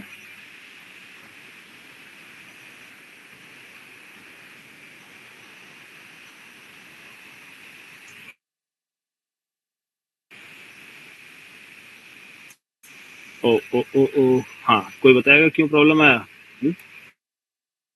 प्रॉब्लम क्यों रेज हुआ? क्यों कि हम जो यूज करने जा रहे हैं वो यूज कर रहे हैं Thymeleaf, but Thymeleaf का कोई डिपेंडेंसी नहीं है। इस वजह से व्यू रिजॉल्वर थीम लीफ को कनेक्ट नहीं कर पा रहा, इसलिए बोल रहा है कि check your view resolver. View resolver check करें, क्योंकि बाय डिफॉल्ट आपने यहाँ पर सेट नहीं किया है यहाँ व्यू रिजॉल्वर थीम लीफ की कॉन्फ़िगरेशन। अगर थीम लीफ कॉन्फ़िगर करते हैं तो थीम लीफ आपके प्रोजेक्ट में भी होना चाहिए। क्या है क्या? Theme leaf engine, theme leaf कहीं आपका जार अवेलेबल नहीं है, तो इसका मतलब कि आपको थीम लीफ डिपेंडेंसी भी ऐड करनी होगी। ठीक है, थीम लीफ एक क्या है? एक इंजन है, ब्राउजर इंजन है। ठीक, ब्राउजर इंजन है को थीम लीफ ऐड करना होगा। तो ऐड स्टार्टर प्रोजेक्ट पे क्लिक करें, राइट क्लिक, ऐड स्टार्टर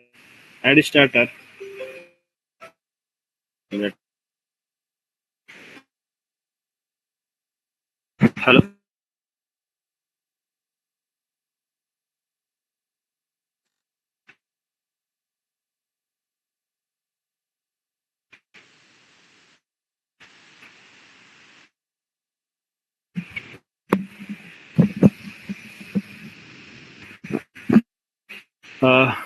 इनका बैच का टाइम हो गया। क्या नाम है? एडब्ल्यूएस में कोई आयुष? हेलो आयुष, आ रही है आवाज? Yes, sir. Yes, sir. हाँ आयुष, क्या एक्चुअली आज थोड़ा लेट हो गया था, मुझे भी थोड़ा काम से। ओके तो कल ओके से आप लोगों का मॉर्निंग में ही चलेगा batch, okay okay sir morning में, और इवनिंग में भी कंटिन्यू होगा कल से, ठीक है। और ओके सर सैटरडे संडे को भी आप लोग का बैच रहेगा डेवॉप्स AWS, ठीक है। आज के लिए हाँ जी स्टॉप कर लो। Sir okay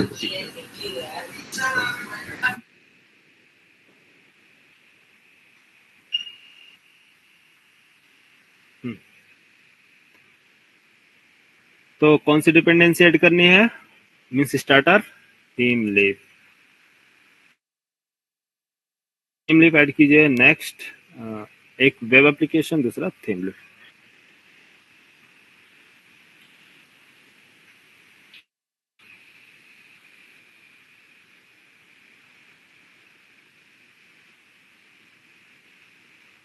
downloading starter.zip।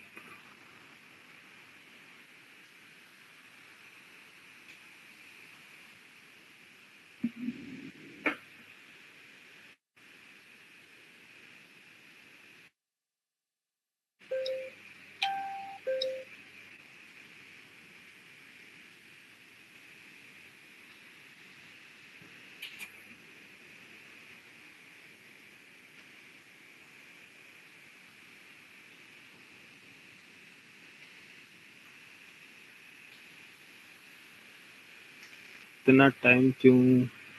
अगर यहाँ से भी अगर कोई प्रॉब्लम है ना, तो आप डायरेक्ट pom.xml में जाकर डिपेंडेंसी ऐड कर सकते हैं, वहां से भी डाउनलोड हो जाएगा। एक्चुअली मेरा इंटरनेट का थोड़ा इशू आज चल रहा है।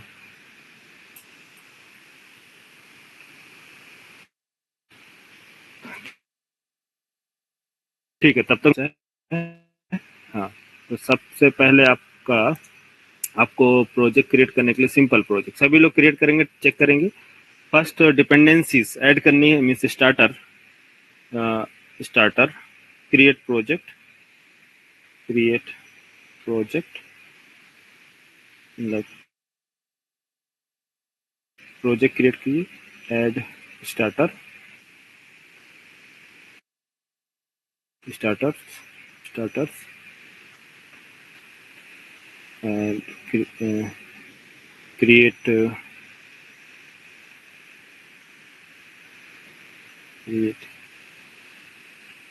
controller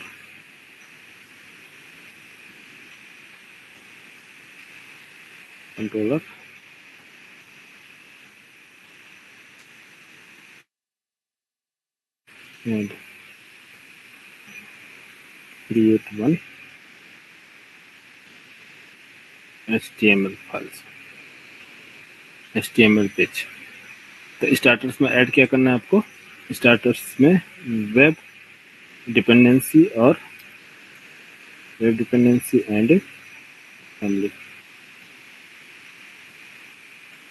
family project name, create project name,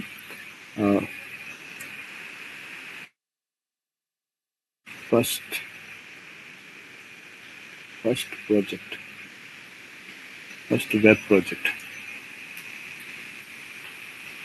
first project web starter and controller HTML page. Simple विचार, ये इतना एक्सिक्यूट करना है, रन करना है। और ऐड कीजिएगा यहाँ पास pom.xml फाइल।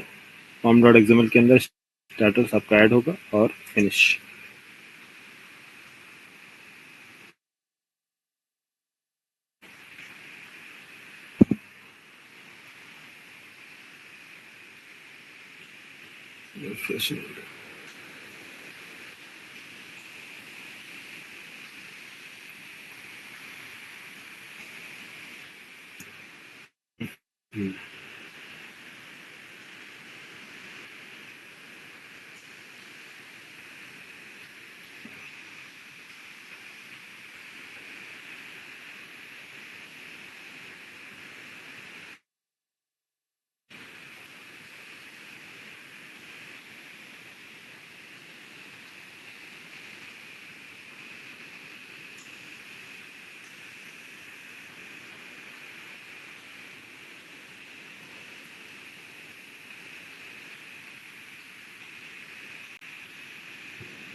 देवराज।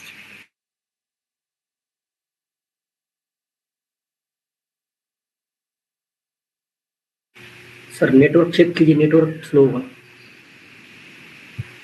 नेटवर्क इतना ज्यादा स्लो क्यों है नेटवर्क आज का? क्योंकि आपकी स्क्रीन भी ऐसी ब्लर दिख रही है सर मुझे। स्क्रीन ना, हाँ नेटवर्क की वजह से हो रहा होगा। Yes sir. ठीक है, रिकॉर्डिंग हो रही है, आप लोग कोई प्रॉब्लम होगी तो आप लोग रिकॉर्डिंग ले लेना, मैं कल इसका प्रॉब्लम सॉल्व करता हूँ। ठीक है, नेटवर्क का।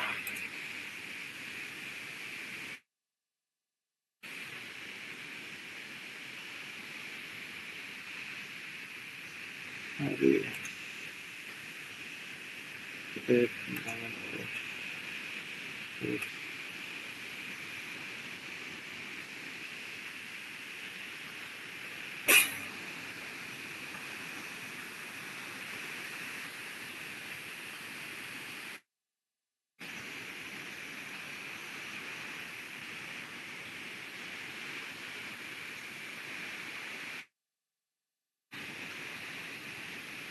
इतना ज्यादा स्लो चल रहा है नेट आज।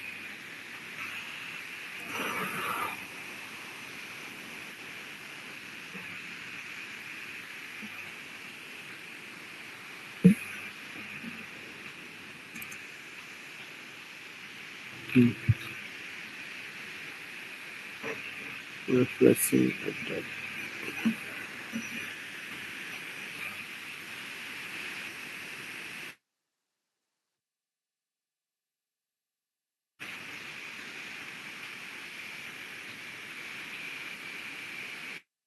अच्छा चेक करते हैं, इसको होने दो। थीम लिप ऐड हुआ है या नहीं, चेक करते हैं इधर। थीम लिप थीम लिप, ठीक है, थीम लिप रिलीज आ गया। ठीक है, इसको होने दो। तो यहाँ पास रिफ्रेशिंग एडाप्टर चल रहा है। नेक्स्ट इसको हम करते हैं create refresh run project spring boot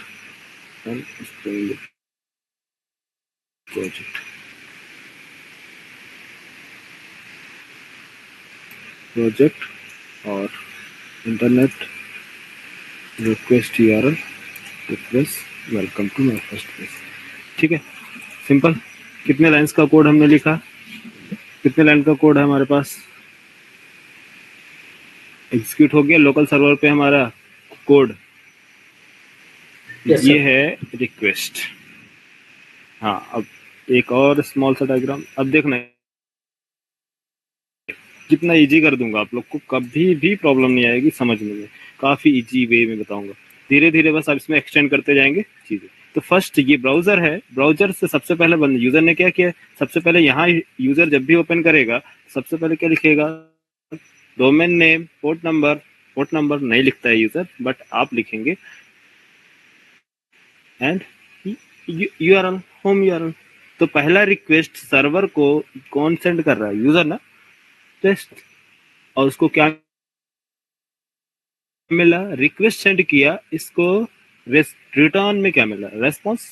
yes, तो रिक्वेस्ट जब हम सेंड करते हैं तो ब्राउजर को सर्वर रिटर्न में एक रेस्पॉन्स रिटर्न करता है ना। तो इसीलिए हम इसको बोलते हैं, ये रिक्वेस्ट किसको भेजा जा रहा है, सर्वर को, और सर्वर रेस्पॉन्स रिटर्न कर रहा है ब्राउजर को। तो ये जो सर्वर रेस्पॉन्स रिटर्न करता है, ये जो रिटर्न कर रहा है वो क्या रिटर्न कर रहा है, एक पेज। क्या रिटर्न कर रहा है, view page. View page means एक HTML पेज रिटर्न कर, HTML पेज, HTML फाइल जो स्टोर्ड है, ये फाइल स्टोर्ड है आपका किधर, सर्वर में। कहाँ अवेलेबल है HTML फाइल, ये HTML पेज जो अवेलेबल है, कहाँ अवेलेबल है, सर्वर के अंदर। तो मान लो इसी तरह से हमारे पास 100 पेजेस हैं, 200 पेजेस है, तो 200 HTML फाइल्स अवेलेबल कहाँ होंगे, सर्वर पे होंगे। तो सर्वर पे तो जितनी भी हमारे HTML फाइल होंगी, तो साथ ही साथ क्या होगा, CSS फाइल और जावास्क्रिप्ट फाइल। तो सारा वैलिडेशन, सारा रेंडरिंग, बाइंडिंग, सब कुछ कहाँ हो रहा है? फ्रंट एंड का सारा काम कहाँ किया जा रहा है? सर्वर पे। तो सर्वर जो होगा, एप्लीकेशन सर्वर की जो परफॉर्मेंस होगी स्लो होगी, क्योंकि जब भी रिक्वेस्ट जाएगा वो सारा सब कुछ क्रिएट करने में लग जाता है। उसको रिक्वेस्ट और रेस्पॉन्स भी हैंडल करना है, डेटाबेस भी हैंडल करना है, वैलिडेशन भी हैंडल करना है, सब कुछ वेरीफाई करने के बाद एक पेज रिटर्न करना है। तो ये पेज रिटर्न किया जाता है क्या? सर्वर से। तो इसीलिए मार्केट में जो फ्रेमवर्क्स लाए गए हैं, जिसको फ्रंट एंड में बोलते हैं, एंगुलर फ्रेमवर्क, रिएक्ट जैसी चीजें आई, तो ये काम क्या किया गया? ये सारा काम प्रोवाइड कर दिया गया किसको? एंगुलर फ्रेमवर्क को, कि हे एंगुलर फ्रेमवर्क, ये सारा जो पेज है ये इसका हैंडल हम हैंडल नहीं करेंगे। कौन बोला? स्प्रिंग बूट या फिर जो भी लैंग्वेज वाले हैं। तो सर्वर बोला कि ये काम हम हैंडल नहीं करेंगे, हम लॉजिक, बिजनेस लॉजिक एग्जीक्यूट करेंगे सिर्फ, और डेटाबेस ऑपरेशंस को हैंडल करेंगे। जो व्यू पेज का जो भी काम है वो आप हैंडल करो। इसलिए इंट्रोड्यूस किया गया एंगुलर, ताकि सर्वर काफी लाइट वेट हो जाए, इस परफॉर्मेंस काफी हाई हो जाए। व्यू को कहाँ निकाल के फेंक दिया गया? कहाँ से? सर्वर से बाहर। तो अब यहाँ इसके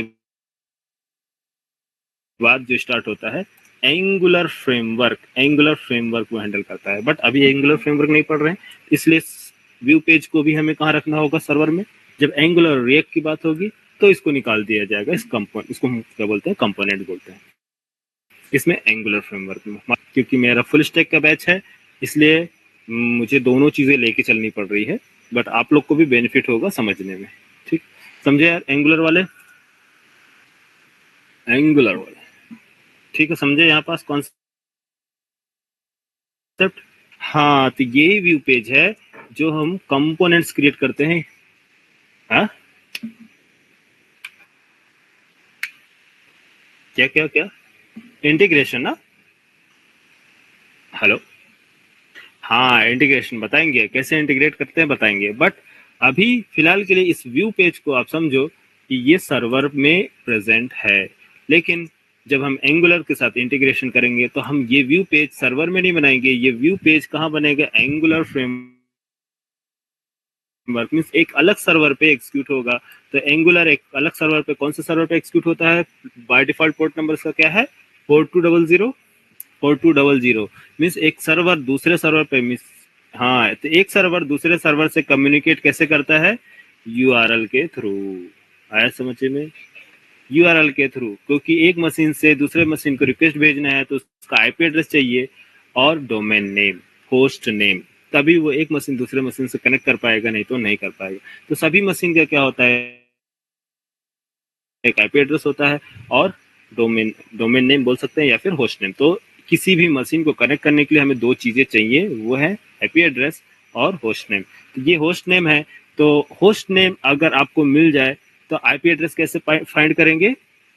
उसके डीएनएस सर्वर से। डोमेन नेम सर्वर कंटेन करता है आईपी एड्रेस और डोमेन नेम। तो डोमेन नेम आप पास करोगे तो आपको आईपी एड्रेस देगा, अगर आईपी एड्रेस पास करोगे तो आपको डोमेन नेम रिटर्न करता है। कौन रिटर्न करता है? DNS server. तो ये अभी का ये सबसे पहले जो रिक्वेस्ट है वो सर्च कहाँ करेगा? लोकल होस्ट मींस लोकल, खुद की मशीन में चेक करता है कि लोकल डीएनएस सर्वर में वो यूआरएल अवेलेबल है या नहीं। यस अवेलेबल है, ठीक है, लोड कर दो। तो वो एप्लीकेशन जो अवेलेबल है कहाँ? हमारे खुद के सिस्टम में अवेलेबल है। इस वजह से लोकल होस्ट जो है इस एप्लीकेशन को एक्सेस कर पा रहा है। लेकिन ये एप्लीकेशन किसी दूसरे सर्वर पे अवेलेबल होता तो उस टाइम पर हमें ये लोकल होस्ट नहीं, उसकी आईपी एड्रेस और डोमेन नेम चाहिए, तब जाके हम उसको एक्सेस कर पाएंगे। तो कैसे करेंगे वो आपको बाद में बताएंगे।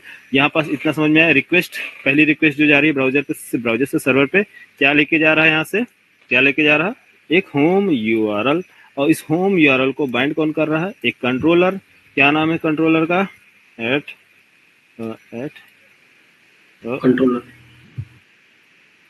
Controller class home controller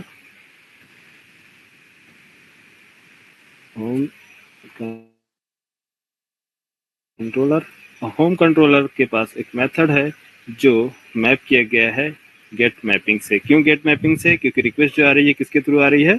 gate mapping के थ्रू आ रही है।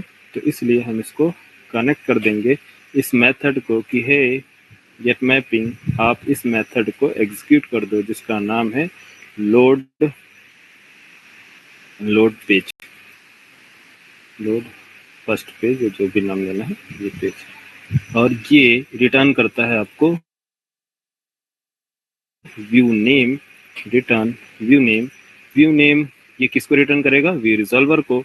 व्यू रिजॉल्वर इसके पीछे प्रीफिक्स और सफिक्स लगाएगा और रिटर्न करेगा एक व्यू पेज। तो ये व्यू पेज जो अवेलेबल है, ये व्यू पेज अवेलेबल कहाँ है? अभी आपके एप्लीकेशन में। इसका नेम क्या है? home.html। तो home.html ये एक्चुअली अवेलेबल कहाँ है? आपके प्रोजेक्ट क्लास पाथ के अंदर है। Class path colon templates folder के अंदर ये होम पेज अवेलेबल है। तो होम पेज अवेलेबल सीधा रिटर्न किया जाएगा कहाँ? ब्राउजर पे। बस सिंपल। और कुछ? अरे और कुछ बोलो। और कुछ मैंने किया क्या इसके अलावा? इजी है या डिफिकल्ट? फर्स्ट पेज कौन कर लेगा, कौन नहीं कर पाएगा? सभी लोग कर लोगे?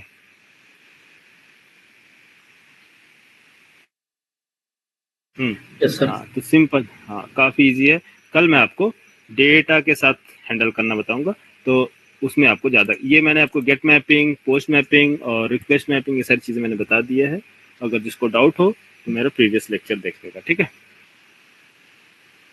इतना कर लो, ज्यादा स्पीड नहीं जाएंगे, एकदम स्लो चलेंगे ताकि सभी लोग का प्रैक्टिस भी हो और सबको क्लैरिटी आए, ठीक? जितना मैं कर रहा हूँ उतना ही आप करो, और कोई प्रॉब्लम हो तो आप मुझसे पूछ लो, ठीक? तो ये अगर स्क्रीनशॉट किसी को चाहिए तो आप ले सकते हैं स्क्रीनशॉट। और ये मेन मेथड में अभी टच करने की जरूरत नहीं है, मेन मेथड को क्लोज कर दो। सिंपल प्रोजेक्ट क्रिएट करो। कौन सा प्रोजेक्ट? वेब।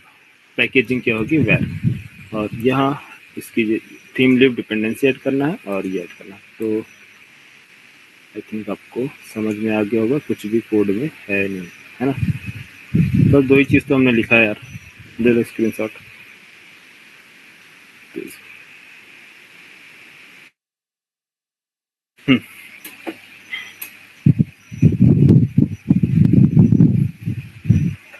ठीक है, क्लियर?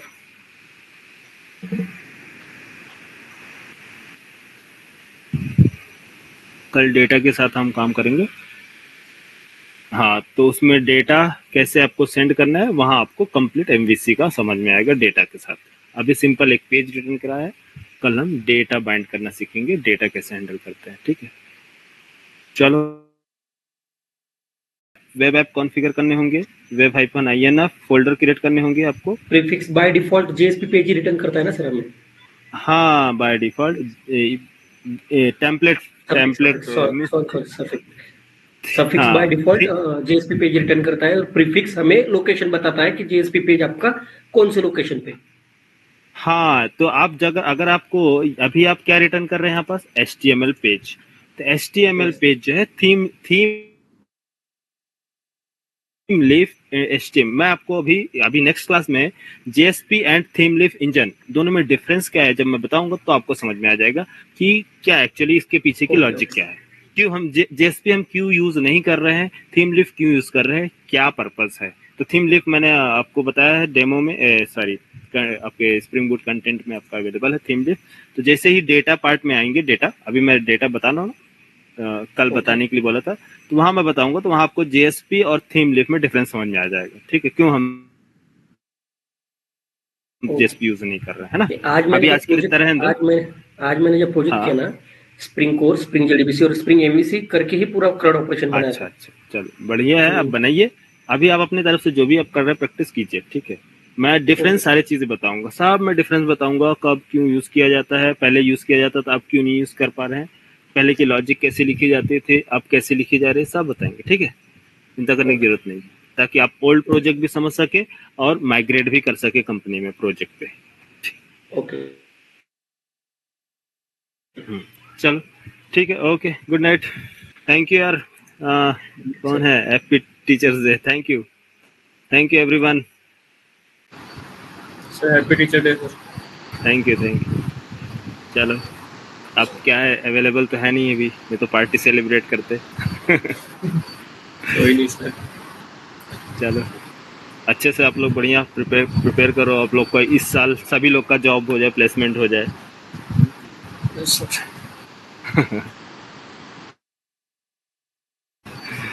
ठीक है, चलो, टेक केयर सभी लोग, Good night, ध्यान sir. रखना अपना। मिलते हैं कल। Okay, good night. Good night sir. Good night everyone. Good night.